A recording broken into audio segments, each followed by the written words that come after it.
you're never going to feel rock solid about that decision. Your gut is going to tell you if it's right or not, but you're always going to be like, oh, I'm leaving money on the table, or I'm firing someone who's not that awful to deal with.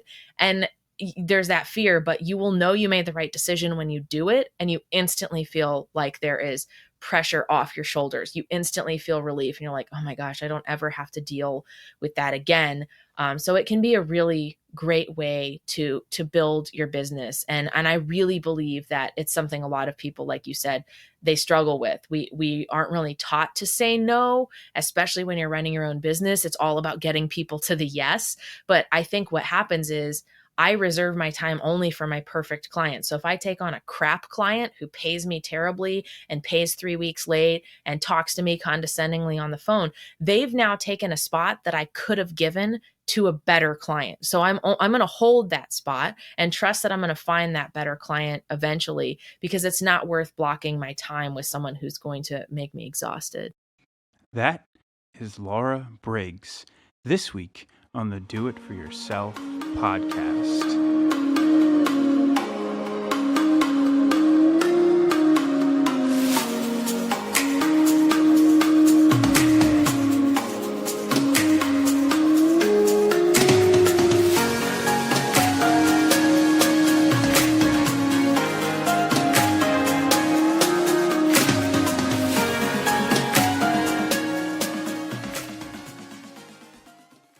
Hey everybody, how's it going?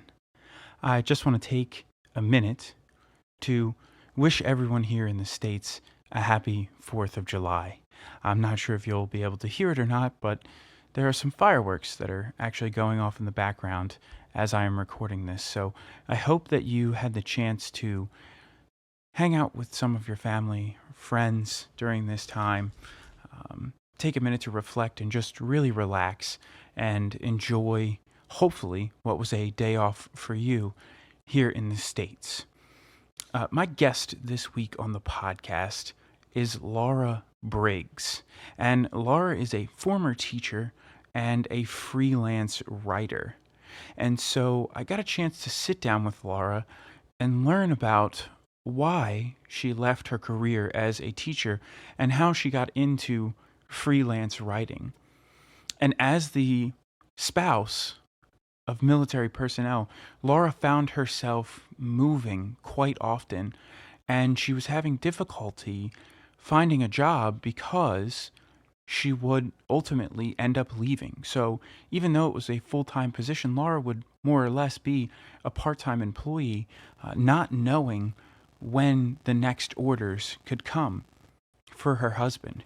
And so in order to deal with that, Laura began writing as a freelance writer because this was something that she could do from anywhere. So we get a chance to talk about how Laura started this career, how she found herself going down what she calls Burnout Boulevard, which I'm sure a lot of us have experienced, and how she made some changes in order to reignite this love that she has for writing.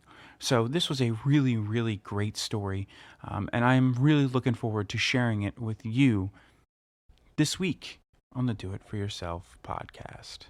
Start recording. We should be good on that side. So if and when you are ready, we can get going. I am good. I'm ready. Cool. So Laura, I just want to say, welcome to the Do It For Yourself podcast. And thank you so much for taking the time to sit down with me this evening. As a freelance writer and an author, I'm sure you're probably balancing a few spinning plates right now. So, what are some of the things that you have going on right now? What are some of the things that you are up to and some of the projects that you're working on? Sure. So, as I've been in business longer, my business has gotten a little bit more complex, but having systems and strategies and team members in place has allowed me to diversify a little bit.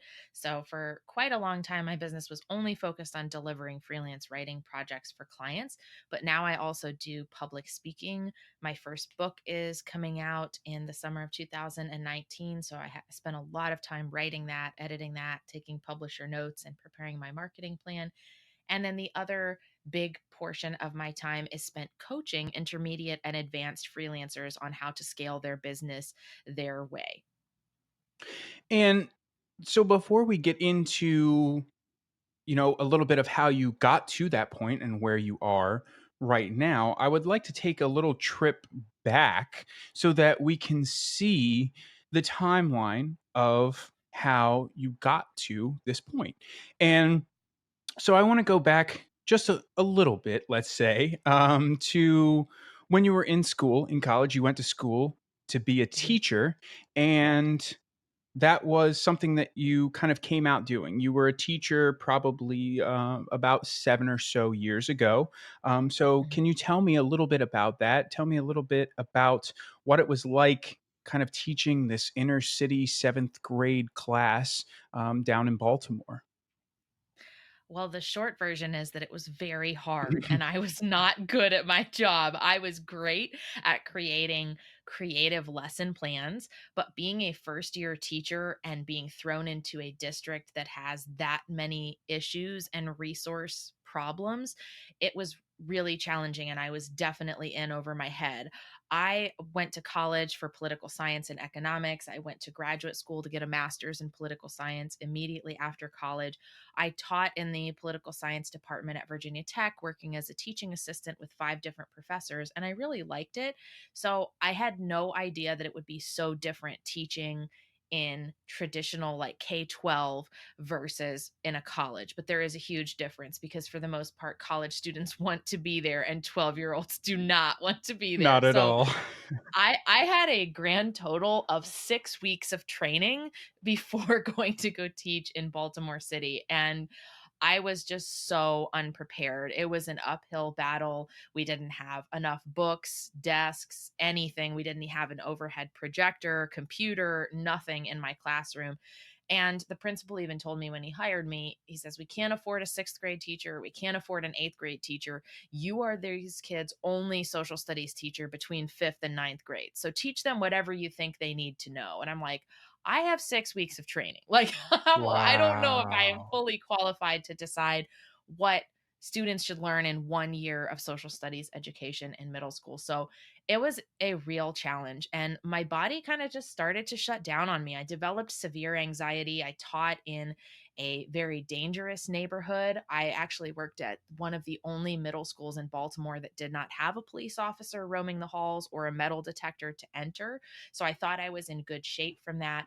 It really wasn't the kids, it was more the administration and some of the adults. We just always seemed to be directing our resources at addressing the 1 or 2 kids who were out of control. And then we had kids who were like 5 years behind their reading level. And we couldn't, like, none of us teachers could convince the administration, like, hey, we need to dedicate some of the funds and the time and energy towards getting these kids back on track because they're never going to make it through high school if they're in 7th grade and reading at a 2nd grade level. So that was a constant battle as a first year teacher. First year is notoriously the hardest, Hmm. but for me, it really killed my desire to be a traditional educator. It flat out killed it. I was in the middle of a PhD program to become a professor, and it was like everything came to a screeching halt. Like, okay, I'm not going to teach anymore. So now what do I do with my life that I've spent all this time preparing to be an educator, and the reality of it is not what I want. And so you had this passion to be a teacher at one point in time, and it seemed to kind of waver off. But I would have to assume that there were definitely some things that you loved about teaching because it was something that you were passionate about. So, what were some of the things that you did really love about teaching? There is something magical when you see a child who gets a concept. Like maybe they've struggled with it, but they get it. And one of my funnier and prouder moments, the only field trip that we were able to afford to take was to go from Baltimore to Washington D.C. to the Museum of Natural History, which is crazy because like most of these kids have never seen D.C. and it's 40 minutes away. Mhm. So it was a big deal to go. And I had been told to teach what I thought was important. So I taught American Revolution, World War II, I taught Soviet Union and Cold War.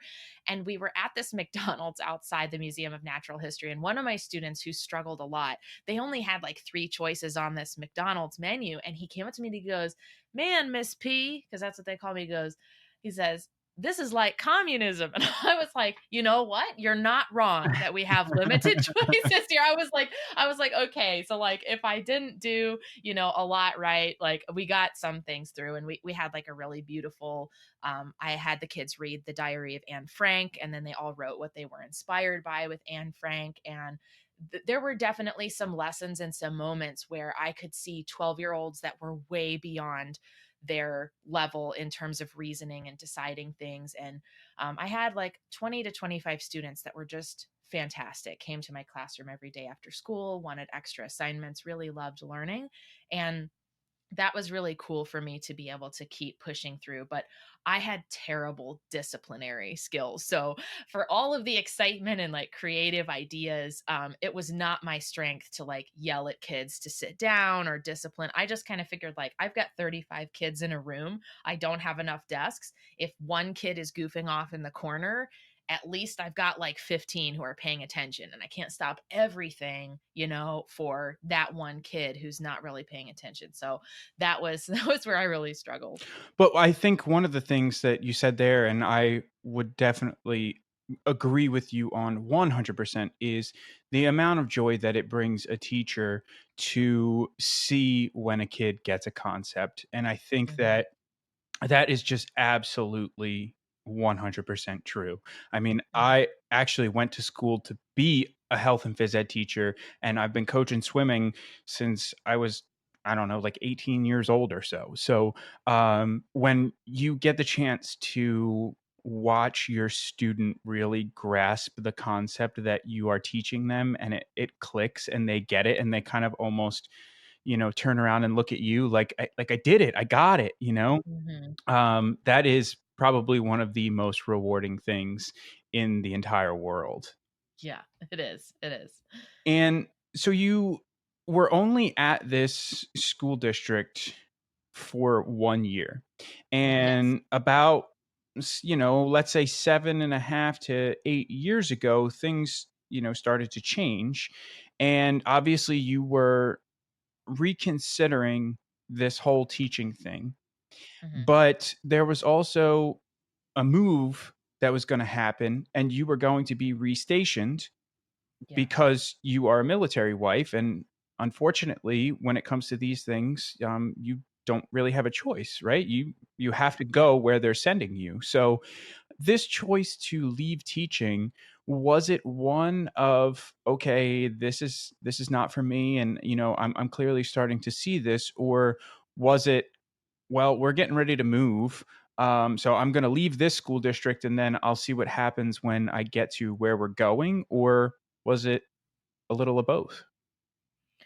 Well, it was definitely a culmination of factors that all occurred at the same time. I mean, knowing that my husband was in the military, we had already moved twice at that point, and he had just graduated medical school and was getting ready to start his physician career in the military. So I knew a move was coming, and it was also about the bigger picture of how am I going to be a teacher when we have to pick up and move so often? Like the school year has very clear start and end dates. It's going to be hard for me to find a position when administration will always know that I'm like a temporary resident. And a lot of military spouses struggle with being able to find employment because of that issue. So it was that. And then it was also just realizing that I was really done with teaching. So I kind of, and then the third factor that influenced it was the company that I had worked for prior to teaching. I had worked in an insurance brokerage. That boss emailed me and said, "We'd like for you to come back if you can. We have a new position for you. It pays more than what you were making before, and we'll wait for you to finish the school year." And I was like, okay, like here's my official out. Like the universe is sending me like a path where I would have a stable income. And I knew I didn't want to work in life insurance forever, right? But I also had just changed career trajectory. So I was like, I need to have a job to help pay our bills while we figure out what's going on and wait for our move date. And then I just figured I'll explore some other career option, in the future, but this will at least give me some stability and kind of a chance to leave and start fresh. And where did this passion for writing come from that you had? Was this kind of like it stemmed from all the way back as far as you can remember? Was there something that, like a class or something that you took while you were in high school or college that really kind of opened your eyes to this world of writing? Or what was that? I have always been a bookworm. From the moment that I learned how to read, I would max out how many books you could check out from the library. And in school, I often got in trouble for being distracted. I just wanted to get my work done so I could go back to reading my book. So I always had a book that I was taking with me. And I really enjoyed reading, and I plowed through a lot of stuff kind of at the young adult level. And so I kind of graduated to adult level books and just really wanted to read all the time. But there was this stigma that writers don't make money. Like I always knew that I wanted to be a writer or an author. It was that, or, teacher or lawyer, something like that. And I thought, well, writers don't really make money. Like every representation I've seen of writers is that they're starving artists. And I really just didn't ever think of myself as having that much talent with writing. I took several classes in college and I studied abroad in England for a year. And all of our grades while in England were completely based on a term paper. So you'd take 10 to 12 weeks of classes and then you'd write one paper, and that was your whole grade. So I really had to up my writing game, and I got a lot of positive feedback there. But it was one professor at my home college who just, pulled me aside after class, gave me it was an English professor, and he said, you really have great writing ability.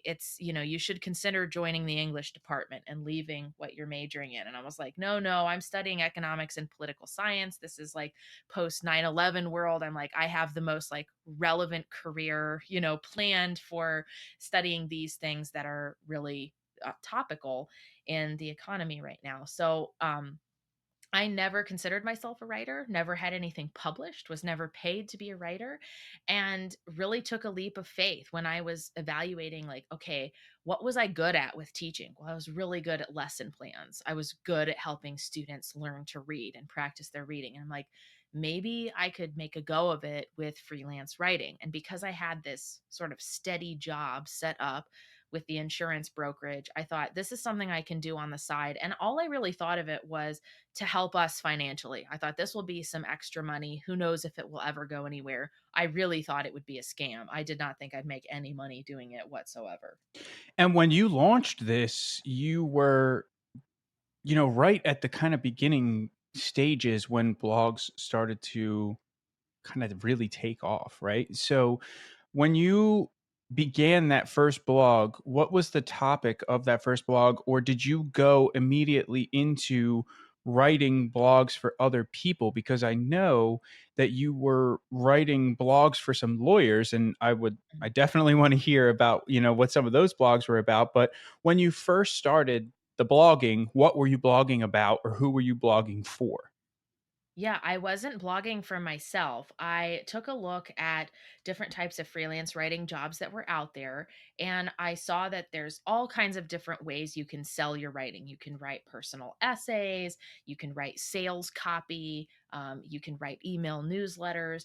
And I thought the easiest thing to teach myself would be writing blogs because they're all about one page long. And I'm like, well, surely I can pick up enough skills to figure that out. Whereas if I was going to write a 20-page technical white paper, I'm going to have to go take a class or read a lot of books. And, who knows if I'm even going to be good at that. So I really did I actually started with a focus on the insurance industry because, of course, I'd worked in that insurance brokerage. I was like, I'm sure I can figure out enough. I work with these resources and these products every day.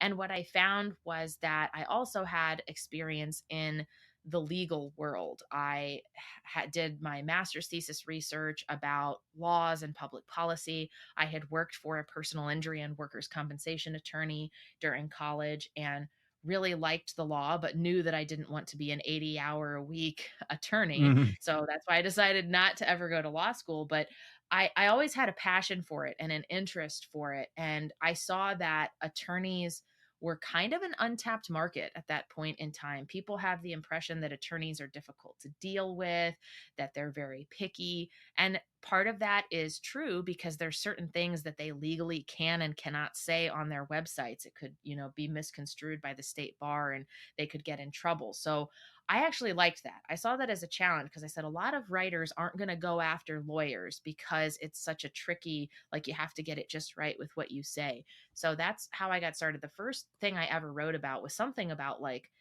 how to qualify for social security disability benefits or something like that. And I was thrilled. I made like $100 and I was like, this is amazing, like so I had no idea that it was something that would turn into an actual business, but I started collecting samples that I could then use to pitch other clients. And so is that what some lawyers like tend to have, or at that time, I guess, was that some of the things that were published on their website, just like articles about different things like how to qualify for, social security, or how to do things like basically like a more expanded frequently asked questions type of page. Yes, and that is still the dominating factor with law firm websites today because law firms are competing with one another for search engine rankings. So if I get into a car accident in Indianapolis, probably the first thing I'm going to type into my phone after I get my medical treatment and call insurance is personal injury lawyer Indianapolis. So my clients are law firms who want to rank on Google for certain keywords. So I write blogs and website content that is designed to target those keywords and provide accurate educational information to prospective readers. And so it kind of serves that dual purpose. It establishes the law firm as having a lot of credibility, and then it sends signals to Google like, hey, we update this website every week and we provide a really thoughtful, well-written, accurate article, and therefore you should, continue to move our site up in the rankings. So it depends on the type of lawyer, but it is a lot of frequently asked questions or related topics. Like, how do you know if you have a TBI is also a blog title that would work for a personal injury lawyer. Hmm. Yeah, I actually never thought of that. But then at the same time, I would imagine as a writer, you have to be very, very careful about the line that you're towing, Mhm. because you have to, like you said, abide by all of the appropriate laws. You don't want to throw any red flags up. Mhm. And the other thing that I'm sure you don't want to come across is one of those like late night sleazeball lawyers, like, have you been hurt at work? The like, 2 o'clock in the morning commercials that you see on TV. So I would imagine that even though, that first article, you're like, man, this is great. I'm getting paid to do this. I'm really enjoying it. It definitely probably had its spots where you're like, "Oh, I also have to be really careful Mhm. about what I'm saying in these articles." And did anybody proofread it, and was there like a back and forth as far as the editing process goes? And were they, would you send it over to them once completed, and then they'd send it back and say, "Laura, we absolutely 100% can't say this, in there," or anything like that? I kind of taught myself. I kind of took a look at what were other attorneys doing on their blogs, figuring that if it was published, it was probably okay. And then honestly, my prospective clients would tell me about problems. They'd say, "Oh, the last writer that we hired referenced the wrong law or a law that was outdated and that got us in trouble." Or this writer used a picture that didn't have proper copyright usage. So I would kind of learn these things as I went, like, okay, I have to use like a commercially licensed photo. I should always check the state statutes to make sure I'm referencing the most up to date information and that sort of thing. A lot of my clients don't ask for tons of revisions, even when I was kind of a beginner. Occasionally, they might say, like, because law firms will have different ways that they want to approach stuff. I have one law firm that the lawyers literally wear flip-flops to work. So their approach That's is amazing. totally different. They're like, "Please don't write any how to." They're like, "Write about how cool we are and how we have Margarita Wednesday." And I'm like, "Okay, got it." But like most attorneys are, they say this is what we primarily focus on. These are the people who call us and hire us. So please make sure you're speaking to them. So a lot of times when I write or even come up with titles for my clients, I go, okay, this is a person who's on their phone or on their computer. They're in the midst of a legal crisis. So what can I do and write that's going to be most helpful for someone who's panicking about, someone who filed a will contest and says the will isn't valid, or an insurance company that has denied a workers' compensation claim? Like, how do I address that person in what could be one of their greatest moments of distress? So I always write very carefully.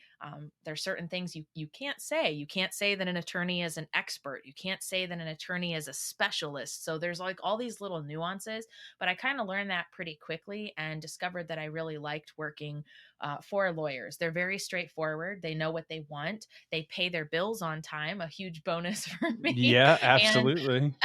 yeah, and because it's kind of technical content, the pay rate is also good as well. So, how long were you writing and doing these blogs on the side and using this as a side hustle before you then were able to leave your full time job? Because that is a that's a point that is always very interesting to me. And it's always the part of the story that I would love to hear more about, because I I'm obviously not in that position yet, or I can't put myself in that person's shoes. And so I love to hear what is going on in someone's head when it comes time for putting in that 2 weeks. And at the end of the 2 weeks, you're not going to have to report to an office anymore, or you're not going to have to report to a boss. And what a lot of people say who kind of work for themselves and do some of the work like you're doing is, yes, you don't have a boss, but every client is then your boss. Mhm. That's the point that I really, really like to hear more about. So, when did that happen? And what was that like for you? Well, to be honest, I had no idea what I was doing. I was bringing on some clients, but I didn't even really think of it as a business. It was like I would come home and I would tell he was my boyfriend at the time, he's my husband now. I would be like, "Hey, I made like 300 bucks this week." And he'd be like, "That's amazing." Like because for a long time I had done like things online like surveys or participated in contests to like win extra money here and there. So to be bringing home any kind of money consistently like that was really exciting. There were pros and cons to the fact that I stayed in my insurance day job for 13 months. So, on the con side, I didn't need to stay there that long. I was making more money part time within about 3 months after starting as a freelance writer. But I didn't know if that was a fluke or not. So my mom was like, "You should quit." My boyfriend was like, "You should quit. I think you can make a go of this." And I'm like, "No, who knows if this is like it just happens to be September and people hire writers in September. I don't know that." So I said, "I want a year of income coming in so I can know the highs, the lows, the challenges, like what's realistic to expect every month, how to set my business up, all that good stuff." So I stayed for 13 months, and it just like it got increasingly hard to balance both things, first of all. And then I started to notice that every little thing at my day job was annoying me more. And I really had, like, because I only work 10 to 15 hours a week as a freelancer at night and on the weekends and in the early mornings, I had optimized my processes perfectly. But when I would like suggest that at work, or I even pitched my boss, like, "Hey, could I go to part time hours?" And they were like, "No, we need you here." And I was like, "Oh no." Like, but half the time I'd be sitting at my desk in the afternoons at my day job and there was literally nothing to do. Like, I'd sit there for like 3 hours, like cleaning my desk or reorganizing files because I'm like, there's nothing here for me to do. But you couldn't work So on the blogging stuff because you're on a work computer. You know what I mean? It's like somebody's always yeah, watching that too. So you couldn't start doing your side hustle while you're at work. I mean, so yeah. And And it was hard because then you'd have clients that, like, wanted to talk to you, and so I'd have to, like, do that during my lunch hour. I'd be like, "Yes, I'm free between 12 and 1," and I'd, like, run down to my car and do these phone calls, and it did become increasingly hard to keep up with it because I was, like, bringing my computer and, like, in the morning, I would, like, work on my client stuff before the day kicked off and all of that, so it was getting to be too crazy. So I went to give my 2 weeks notice and I actually got fired, like literally within the same 5 minutes that I was heading to my boss's office to give I had already written the letter and everything. And she sent me an instant message and was like, "Can you come back to my office?" And they fired me. And I was just like, I was shell shocked because I was like preparing myself for the awkward 2 weeks of working there. And then I was like, this is actually a blessing. Like, I'm going to get severance pay. I don't have to come in here the next 2 weeks. So it was so awkward though. Like they stood behind me while I packed up what few things I had left in the office and like escorted me to the door. And I was like, this is ridiculous. But I was like, this is the sign to go full time with my business. And I called my boyfriend and said, I got fired. And he didn't even believe it. But in hindsight, it was a blessing because I was able to really take my freelance business full time. And that was just the fact that I'd already built up the discipline, the structure, the client base, knowing how to market was a huge help to me. Now, did you get fired or did you get let go? Because there's definitely a difference. And if you were fired, I mean, what were the grounds for you being fired? It I doesn't, I think the words were, "We have to let you go." I don't even remember. It was so awkward. Like they said so because, like, 2 months before, I'd asked to go part-time. I was like they were having, like, financial issues, and I volunteered. I was like, "I'll go part-time, I'll go part-time." Like, I'll work half days because I was thinking, like, I can go home and work on my freelance business, for and they sure. said no. So that's why I was, like, really confused, but, the other thing too was I had taken on a contract position, which my employer knew about, but I was working as a public speaker for a national nonprofit, and 3 to 4 times a year they'd fly me to their conferences, and I would deliver motivational speeches and content that I developed for their high school students. And my boss knew about it, but it was like every time I'd miss like 2 days of work. It was almost always around a weekend. So I'd only miss like 1 or 2 days. But every time I would come back, it would just be like the biggest drama that I was gone. And I was like, listen, I gave you like 3 months notice. I covered all my work in advance. I got so and so to cover for me. But I remember going back to my boss's office and she said something about the president of the company being disappointed in me. And like, we have to let you go. And I don't think I remember anything else. It's kind of like when my husband proposed, like I remember like 3 words. And it's like you don't really process what's happening. So it was really awkward. I remember packing my little things into a box and just carrying it down to my car and like just peeling out of the parking lot. And I'm like, this is so weird, but I'm never coming back here again. And I had worked for them twice. So it was especially weird. Like they had made me this offer while I was in Baltimore and I took it and I had worked for them the year before I went into Baltimore too. So odd, but there's no animosity there. So, it was just a really weird experience. My husband still thinks that they fired me because they knew I was mentally on my way out and they wanted to like help me by giving me the severance. And I'm like, honey, corporations don't think like that. Yeah, no, I don't know. I don't know. I don't think so. I don't think that's the case. But I mean, that's super lame that they would like give you a bunch of flack for, you know, and I'm sure you were probably using your time off. Oh yeah. Like, Yeah, what I used difference all does it my make? Like, Well, I used all my sick days and stuff. And, I was in a PhD program at the time too, where I drove to my PhD classes from Maryland through DC and into Northern Virginia after work. So most of the time I was working for them 2 to 3 nights a week, I was leaving at 5 and I would go to class from 6:45 until 9:30 at night and then drive the hour back home. So they knew I was in a PhD program. They knew doing an internship was a part of this doctoral program. And I told them about it. I'm like, here's what they're expecting from me to do to deliver these speeches. Here's where it is. I always like flew back as soon as I could and flew out as late as I could not to interrupt work. But that was just one of the things that kind of drove me crazy about the corporate environment. I was just like, and honestly, the funny thing is that entire company closed like 2 or 3 years ago, like let go almost all of their employees and only kept on like one person to do something. So I was like, you know what? It was a blessing. Like it Mhm. wasn't meant to be forever anyways. But I tell people that because it's like, don't count on your full-time job as the be all and end all. Like, yes, it can be unstable to work as a freelancer. It can also be unstable to count on your company to take care of you forever, too. For sure. Absolutely. Because you never, like you said, you never know what's gonna happen.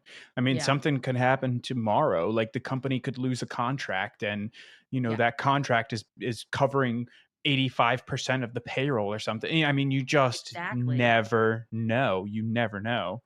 And so, I guess to kind of bring this into, I mean, we're not gonna bring it full circle because 'cause we're not anywhere close to done with your story, but this decision to start going as a freelancer and start doing some of these things that you were doing with the writing and everything like that, um, did this decision and this idea come into your head because of the point that you made earlier? And that was that being a military wife, unfortunately, it can be difficult for military wives to get Mhm. a job somewhere because they are basically looked at as part-time residents. Like Yeah. they're not going to be in the same place for an extended period of time. But for you, you don't need to be in the same place every single day. You could literally be wherever you want to be and be completing the projects that you're working on. So Yeah. was that decision partially related to the fact that Yeah. you were, moving all over the place? Yeah, I realized very quickly just with how many times we had to move in the first 2 or 3 years we were together, I was like, "Ooh, we're gonna be doing a lot of moving. I don't think I wanna go through this every time we move to a new area." And military bases in the surrounding cities are really saturated with highly qualified military spouses, many of whom can't get a job. So I'd be competing with a lot of people to get a job, and I started thinking, this is gonna be flexible. This is something that I can do from wherever. I can scale it up or scale it down based on whatever is going on in our lives. So it definitely seemed like the more freedom based and flexible option for me to work, even though there was some risk in it. And, my mom at the time, when I went full time, I think it was like 25 or 26, and she said, Laura, you're young enough where if you completely fail at this, you can 100% rebound and build it back. She's like, if you were 55 and nearing retirement, she's like, we might have a different conversation. She's like, but you're young, go for it. You'll get another job if this doesn't work out. And for whatever reason, that was like motivation for me to go, you know what? I might as well try. Like, I really don't have anything to lose. And what year was this when you were fired slash let go of your So I full-time was job? fired. Oh my gosh, it's almost been 6 years. So July of 2013, I was let go, and then Okay. like immediately, like the next day, I was like, okay, I'm a full-time freelancer, and I like started using my home office like a regular person, 9 to 5, and all of that good stuff. Yeah. So I've been full-time for the last 6 years. And as soon as you went full-time with this, did was there a direct correlation to your business growing, or was it kind of a slow growth since you went full-time? And could you see the difference, or was it something that was kind of like such a slow growth that you knew it was happening, but it wasn't like, okay, yesterday I was part time, and now this week you can really see a difference that I am now working on this thing full time. Yeah, I definitely saw a difference because I had only been dedicating a couple of hours per day to the whole process. So that included marketing myself to new prospective clients, communication with prospective clients, and then creating and delivering actual client work. So I wasn't able to take on that many projects at a time because, like I said, I was a full time PhD student, and then also had a full time job. And so it was like, I had very limited ability to take on projects. But when I now opened up 9 hours per day, because and probably more than that, it was because of the commute and everything. I was like, I need to use this extra time to be as effective as possible. So I definitely did see my revenue increase significantly by putting my efforts towards freelance writing full time. And I think a lot of that had to do with the fact that I'd been building it for the year prior. So it wasn't like I was starting from scratch. I knew how to get clients, I knew how to deliver things to clients and meet deadlines. And I felt like I was just given more time to do that. So I wasn't that panicked because I just thought I actually have like lots of opportunity here.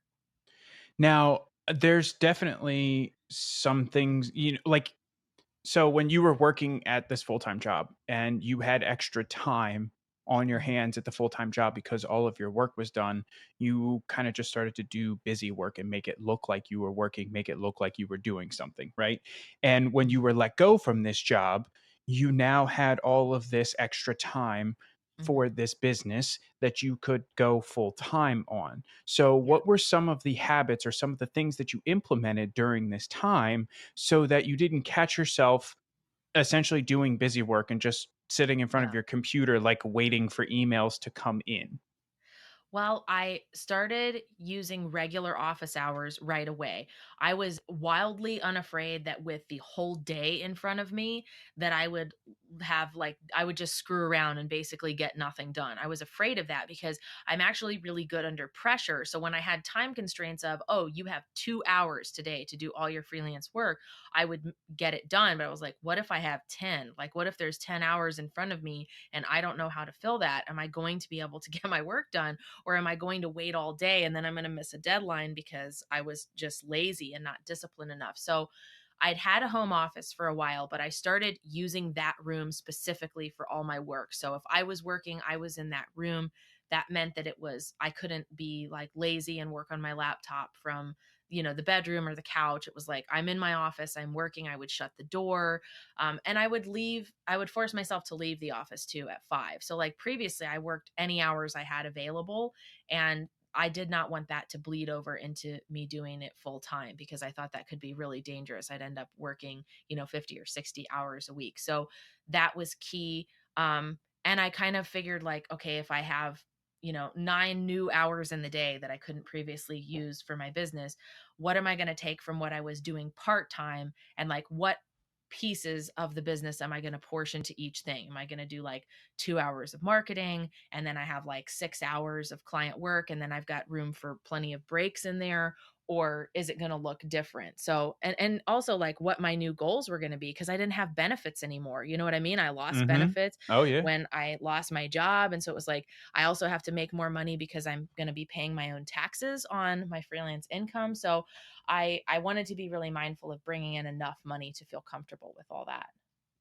And so you left this, well, you were asked to leave this job in 2013, right? Yeah. And probably about 2-ish years later, you start heading down what you call Burnout Boulevard.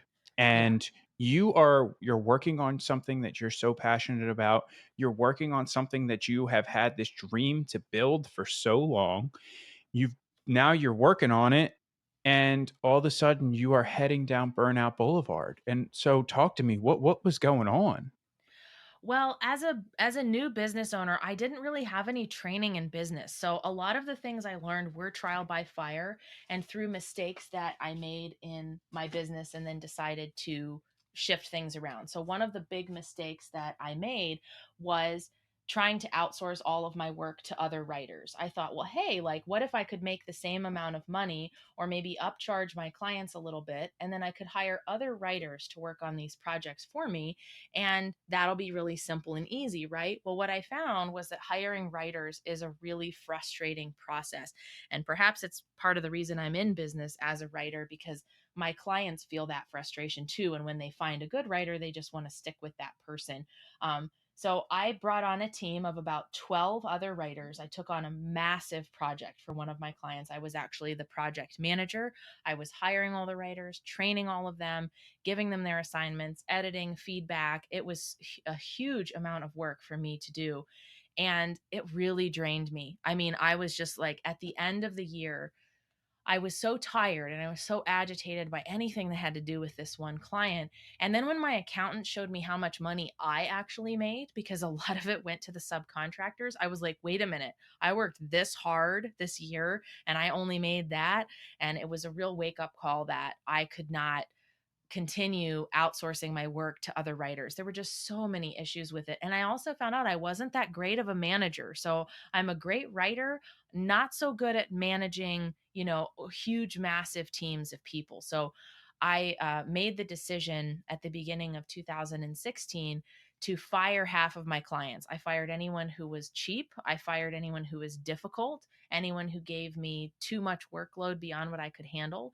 And I took a massive financial hit for doing that. But within 6 weeks, I was able to replace all of the income I lost with newer, better clients. So it was a huge gamble to do that. But I was also so on the edge of burnout that I didn't even care. I was like, yeah, I don't care if I like only have 50% of my revenue coming in. I have to do this to, for my own sanity.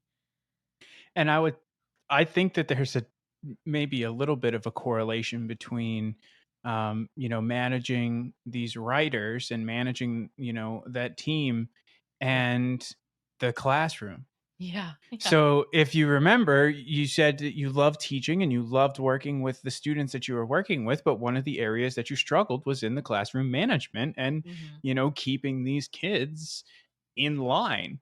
And so now when we look at managing all of these other writers, there's definitely a trend there that, you were having difficulty managing these other writers as well. Now, mind you, I'm sure it was probably a little bit more frustrating because seventh graders are seventh graders. And I mean, Yeah. like there's definitely some things where you're like, okay, it's a seventh grader. Like, it is what it is. But like these writers are probably college age or Hmm. older. They were probably graduates. And you're like, can't you just get your shit together? Like, what are you Yeah. doing? Yeah, it was super frustrating. And like if you're ever the person in school who did the work on the group project and no one else did, you probably could make it as a freelancer on your own, because that's what I really learned from all of this is that I like working by myself. I'm very good at getting things done by myself. Whenever there's something in my process that is held up by another person, that's very frustrating for me. And so managing a big team of writers, it felt like that was all I was doing. Checking in with people. What excuse did they have for missing a deadline today? Why was this piece plagiarized? I mean, it was just like all I was doing was like dealing with all these little issues, none of which I liked. And that was very frustrating. It was like, let's just do the work and turn it in. Like, this is how I run my business. We don't make a big production out of it. But it was really a wake up call for me to figure out, like, and also too, like, how am I going to grow this business if I say I'm not hiring subcontractors, if I don't become an agency, and if I do this just by myself? What changes do I have to make in my company to still grow and bring in good revenue, but have that be a conscious business decision? And so let's talk about that a little bit because when you had your fresh start in 2016, as you said, you got rid of everyone who essentially you didn't want to work with Hmm. anymore. And Yeah. starting in 2016, you were only working with people who you wanted to work with. Yeah. And so you did touch on it a little bit there, but I want to know, did that really impact your business big time because you were still relatively young in this Right. business? Yeah. And when you are a relatively young business, especially working in a situation like you're working in where you have clients, you don't necessarily have the option or the luxury of picking and choosing who you are going to work with. You kind of have to take it as it comes and you have to work with the people who are willing to work with you because you're just starting out and you're trying to build your portfolio or your profile or your network or whatever it is that you're working on. So, how did that impact you? And what did you do to counteract the impact that it had on the business at that point? Well, I believe that even if you're at the beginning of your business and you're working with clients you don't love, you don't have to keep all of them. Make it a challenge for yourself to say, this client drives me crazy, or this project is not the right fit for me. I'm giving myself 2 months to replace this income or replace this client with something better so I can terminate our contract and move forward. And that way, there's something that you're kind of working towards in the back of your mind. Like every time you get annoyed with that client, you have to ask yourself, well, have I done my marketing work to try to replace this client with something better? So, of course, it was a financial hit, and I was like, well, I'll just cut my expenses and I'll make things work as best as I possibly can.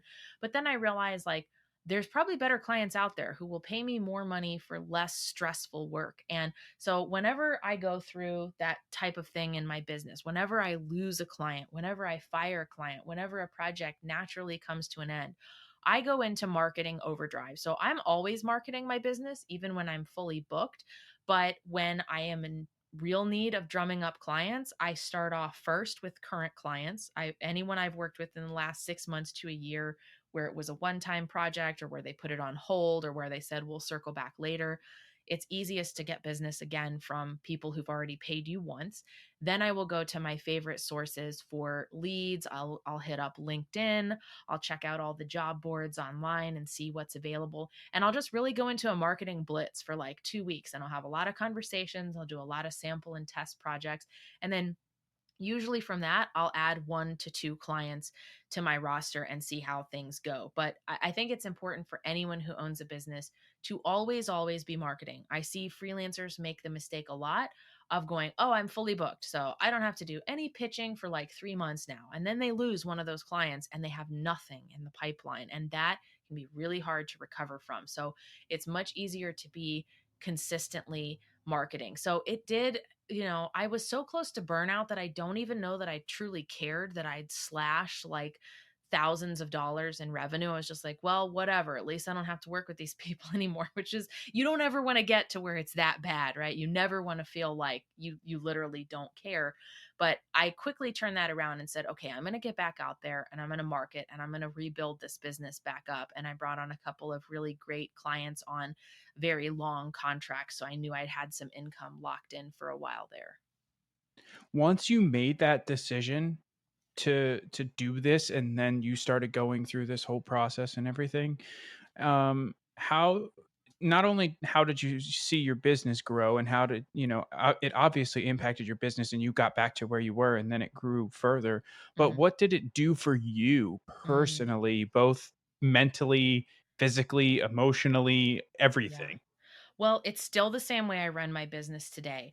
I believe that as as a solopreneur business owner, so if you're a one person show who does mostly everything in your business, you are only in control of your time and your energy. If you give that to people who drain the life force out of you, you will start to hate your business. It will feel like a job. You will dread dealing with it. So for me, I only work with people who are my ideal clients. Whether it's a freelancer that I'm coaching, I make them get on the phone with me first. I don't care if they are sitting there ready to pay and they're like, oh, let's just work together. Like, I trust you. No, we need to talk first because I'm only going to work with people who are at the right point to hire me. And I do the same with my freelance writing clients. I want to know their experience in hiring other freelancers. I want to know how they see the relationship unfolding, what expectations they have of me. And it sometimes comes as a shock, but I turn people down. I turn people down sometimes on the phone. Sometimes we do a sample project and they're really aggravating in the sample project. Like if they send me a 50-page document of guidelines to write a 1-page blog, I'm instantly like, yeah, I'm out. Like, this is like a math formula, like what you're asking me to do here. I'm not going to do that.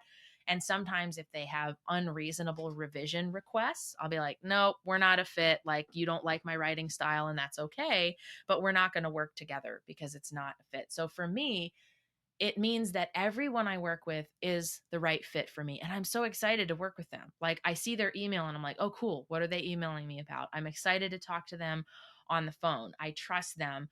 I only work with clients who pay their bills on time. That's huge for my cash flow and being able to make payments and everything in my company. So it was a game changer for me to only work with people I wanted to work with. And it does shock people when you fire them or when someone offers you a gig. There was a client once who offered me a $5,000 a month, like, consulting and project management role. But he started calling me on a Friday night and I was out to dinner with my husband and he expected me to leave the restaurant to take his unnecessary call. And I'm like, nope, we're not a fit. Like, I'm going to have to walk away from this job because I need to be able to have my nights and weekends to myself. So it's made a huge difference in my life. Yeah, I would have to say that's probably a massive difference, but I think it's also like it's very admirable that you can say, "Hey, dude, guess what? I'm not taking your phone call on a Friday night, and I'm Mhm. sorry that you think that you're that important, but guess what? You're not. And you might be able to find somebody who is going to take that phone call and they will leave the restaurant for you. But I'm sorry, that's not me. I'm not that person." And I think that that's something that's very admirable that you can say, no, that's not me, because there's a lot of people out there, not just in a freelancing world or whatever, it's just in life in general. There's a lot of people that don't have the gusto and the guts to say no. So I think that's really awesome that you have not only built up this career and this reputation that kind of allows you to do that, but even still, you have the courage Mhm. to say no. Yeah, there's a great quote that no is a full sentence, and it's true. Like, you don't have to explain why you don't want to do something. You can just say, "This isn't a fit for me." Like, "Thank you for the opportunity." I keep it real simple when I decide that I don't want to work with somebody. I never want to burn bridges unless they've been abusive or something like that, but I always like want them to know, like, no, you're not going to like rope me back into this. So that project that I had that had me practically burned out, I had tried to quit twice before, and the manager of that project would like keep reeling me back in. She's like, "Well, we'll pay you more and we'll make the process more streamlined." And I was like, I already was mentally done with this project like twice before, and I tried to leave and she wouldn't let me. It really taught me, like, in the future when I feel like something's not a fit, just say it. And I'll tell like anyone who's listening too, you're never going to feel rock solid about that decision. Your gut is going to tell you if it's right or not, but you're always going to be like, "Oh, I'm leaving money on the table, or I'm firing someone who's not that awful to deal with." And there's that fear, but you will know you made the right decision when you do it, and you instantly feel like there is pressure off your shoulders. You instantly feel relief, and you're like, "Oh my gosh, I don't ever have to deal with that again." So it can be a really great way to build your business, and I really believe that it's something a lot of people, like you said, they struggle with. We aren't really taught to say no, especially when you're running your own business. It's all about getting people to the yes. But I think what happens is I reserve my time only for my perfect client. So if I take on a crap client who pays me terribly and pays 3 weeks late and talks to me condescendingly on the phone, they've now taken a spot that I could have given to a better client. So I'm going to hold that spot and trust that I'm going to find that better client eventually, because it's not worth blocking my time with someone who's going to make me exhausted. Also think that that is very self-aware, and Mhm. who you can and cannot work with, and what you can and cannot essentially put up with. Mhm. And I think that having the ability to identify something like that is what has kept you from going and making a U-turn back down Burnout Boulevard. Yeah. Yeah, and you learn it as you go, because for everyone it's going to be a different thing. Like, I know people who are just as specific as I am about who they work with, but they have different parameters. And so you have to decide what's going to work for you. My big one was like, when I used to work at the insurance brokerage, we used to have people call on the phone and scream at us all the time. So one of my big ones is, if the person is rude to me on the phone, nope, they're out, right? And so for someone else, they might be like, "But what if they're just having a bad day? You should give them a chance." But it's like, this is my business. I get to decide what I am going to put up with. So I'm going to hold true to what's important for me, and that way I never feel like I have someone on my roster who is a disaster and makes me feel awful and who I dread working with. I want to feel like every client that I interact with, it's at least an 80% fit, so we both feel good about it.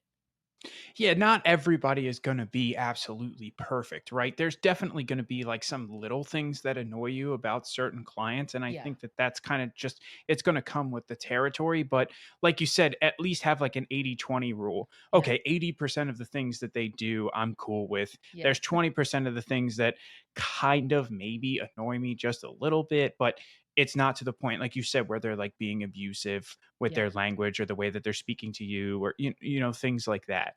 And when it's 80% that you can deal with, and they're already pretty reasonable, there's a good chance you can train them out of some of the other behaviors. You can say, "Hey, I actually don't read or respond to text message that are sent to my business cell phone. So like in the future if you need me, shoot it to my email and I'll check during business hours." Some people don't realize that those kinds of things can be annoying or might kind of cross your professional business boundaries, but usually with a reasonable client you can tell them, and not only can you tell them, but they'll be like, "Oh yeah, I get it. Makes sense." Like you want to have a paper trail of everything and be able to search and find it later. And it's like, yeah, absolutely. So can you just send me an email in the future?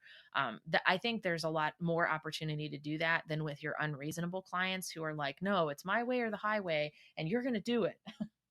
Well, guess what? Sometimes it's Laura's way or the highway as well. So you can That's find right. another person. That's right. And so now that you've built this successful business, right? And you have all these things going on, you're now you're out speaking and you're kind of just growing this even further. Mhm. Um, what what keeps you motivated and what motivates you to continue this growth and not get comfortable and not get complacent and say, okay, I'm good where I am right here. I can work with these few clients. I'm Yeah. working on I'm working on this a little bit, but I don't really need to go out and do this. I don't need to go out and write this book. I don't need to go out and speak here or there. I think it's about pushing yourself. I also know that there's probably a lot of 2012 Laura's or the male equivalent or whatever gender equivalent out there where they're burned out and they hate their job. And it's like, man, wouldn't it have been nice if someone came along and told me that it didn't have to be that way? So whenever I like feel like, oh, I should just, like, I'm good, I can just roll with where I'm at. It's more like, what about all the other people like you that don't even know that the freelance world exists, that don't even know that it's easier than ever to start your own business, that don't know that they probably already have skills they can transition over? So, these unknown people, I feel kind of like an obligation to them that I need to do what I can to keep speaking about freelancing and what it's really like to work for yourself. And I just like pushing myself in general. Like I know my limit with how many freelance writing clients I can work with. So in that sense, I'll be like, oh, I'm good. I'm going to like stay where I'm at for a while. But then I start thinking about what else do I want to do? Like I was like, I want to speak on a TEDx stage. I know it's going to be hard for me to memorize a 15-minute talk. I want to do that. I want to publish a book. Like I want to get an agent and have that agent sell a book to a traditional publisher. So there's always like, this is what I love about business. There's always other avenues you can go, adding in coaching, creating online courses. There's other things that you get to like test out and you don't have to be fully committed to it. You can be like, I'm going to try to sell an online course. And if I don't like it, that's okay because I'm experimenting, just like you've kind of done your whole time with owning a business. And so all throughout this, through this journey, and especially building your business even further, what do you think your number one tool for success has been? I think it's been being willing to push through rejection. As a business owner, you will be rejected directly or indirectly thousands of times if you're in business for a while. I don't even want to think about how many clients I've pitched and never responded to me or outright said no or told me I was too expensive or didn't have enough experience. I've been rejected in a lot of ways, even when I pitched agents, I pitched 33 agents, only 3 responded. I applied to dozens of TEDx talks before I got an invitation to do one. So, getting used to rejection and using it to like fuel the fire, like, okay, like every no gets me a little bit closer to a yes. So I'm not going to stress out about that. And I'm going to figure out what can I improve in whatever the process is I'm trying to perfect to increase my chances of success next time. Because sometimes it's just a matter of time, and other times it's because you're doing something wrong. Like maybe there's something off in materials that you're sending or in the type of people you're reaching out to. So being open to that, of criticizing yourself and figuring out what you can do better, I think has helped me a lot. And just before we hit our last wrap up question, I would like to first take a minute to say thank you for Yeah. coming on the podcast this evening and sharing your story. I really appreciate you taking the time to sit down with me and share this for the listeners of the Do It For Yourself podcast. And so I would like to give you an opportunity to share some of your social media handles or some of the areas where you are posting content and people Mhm. can keep up with you. Yeah, so my most active social media, I have a group on Facebook that's free if you're interested in freelancing, and it's called Mastering Your Freelance Life with Laura. So you can just search that. And then I'm also very active on LinkedIn because I think it is the best marketing channel for service providers and freelancers today. So you can just search Laura Briggs, and you'll find me on there, and definitely connect and follow some of my content. Hopefully, we can interact there and build a good network. And I'll have to go back and look at it again because I was on your LinkedIn today and I was trying to find the area to hit it, invite to connect or whatever the wording is for it on LinkedIn. And it could have been because I was on the train Wi-Fi, so it may not have loaded the page Oh, okay. completely, but I couldn't find it. I was like, what the heck? Like I want Sometimes, to yeah, sometimes they hide it. Like it's been really weird lately. Sometimes it says connect, other times it says message, and sometimes you can't connect with the person at all. And I don't really know yet why that is, but we'll figure it out. We'll connect. Okay. All right. That sounds perfect. And so, like I said, I do just have one last question Yeah. that I would like you to answer. And this is a variation of a question that I ask all of my guests. And so, I want you actually just hit on it a couple of minutes ago, but I want you to put yourself back into the 2012 Yeah. shoes Yeah. of Laura. And I want you to consider how you were feeling at that point, right? And I want you to think about what you could say to someone who is in that position, Hmm. but has not taken the step to launch whatever it is that they're going to launch or start whatever it is they're going to start. Mm, Just they just haven't taken that first step, and the unfortunate thing is that they have all of these excuses. mm, They have every excuse in the book as to why they have not started yet, and what can you say to them? I think that my biggest regret is that I didn't get started sooner. I didn't know about all these opportunities sooner. I didn't leave my job sooner. I could have. So don't have that regret on your mind of wishing that you had started, because there's all these fears of, well, I'm going to embarrass myself. I'm going to be a failure. What if I hate doing this? The real costs of those things in your life are very, very minor. If you have a roof over your head and you have people who care about you and you have food to eat every day, you're ahead of most of the population of the world. If your biggest problem and concern is that you might fail at something where you only dip your toe in the water and take one little baby step towards doing it, you're pretty well off, right? So there really is no cost to going ahead and taking that action step.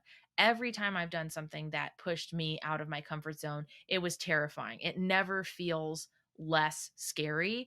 But if you can use that surge of adrenaline and kind of channel it into like your positive intentions for whatever you're doing, you will feel proud of yourself after the fact. And I really believe that done is better than perfect. So just do it. You can fix it later, but put yourself out there in whatever way that is calling to you. Well, Laura, thank you so much, just one last time, for coming on to the Do It For Yourself podcast. I really appreciate you taking the time to sit down with me, and I am sure that the listeners are going to enjoy this conversation just as much as I have. So I hope that you have a great evening, and I look forward to getting connected with you on LinkedIn and keeping up with what you're doing. Hey, thanks for the conversation and opportunity. All right, my friends, that is it.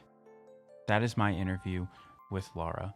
I would just like to take a minute to first thank Laura for coming on the podcast and sharing her story with all of the listeners here on the Do It For Yourself podcast. I would also like to take a minute to thank you for coming and hanging out with us and listening to Laura as she shared her story. I hope that you had a very enjoyable and relaxing 4th of July. And I hope that if you are lucky enough, this is leading you into a nice, long, relaxing weekend. If you would like to support what I am doing here with the Do It For Yourself podcast, please consider leaving a review on the Apple Podcast app or whatever app it is that you are using to consume these podcasts. If you could share this episode or any of the episodes from the Do It For Yourself podcast with a friend that you think would really benefit from listening to one of these stories. Word of mouth is absolutely the best and fastest way to help the podcast grow. And last but not least, if you would like to help me financially with this podcast so that I can upgrade equipment, travel to go interview guests, whatever the case may be, you can do that at patreon.com/the Do It For Yourself podcast. Nope, that's absolutely wrong. It's patreon.com/Do It For Yourself. Once again, my apologies. Patreon.com/Do It For Yourself. Thank you so much for coming and hanging out with us this week. I look forward to seeing you again next week.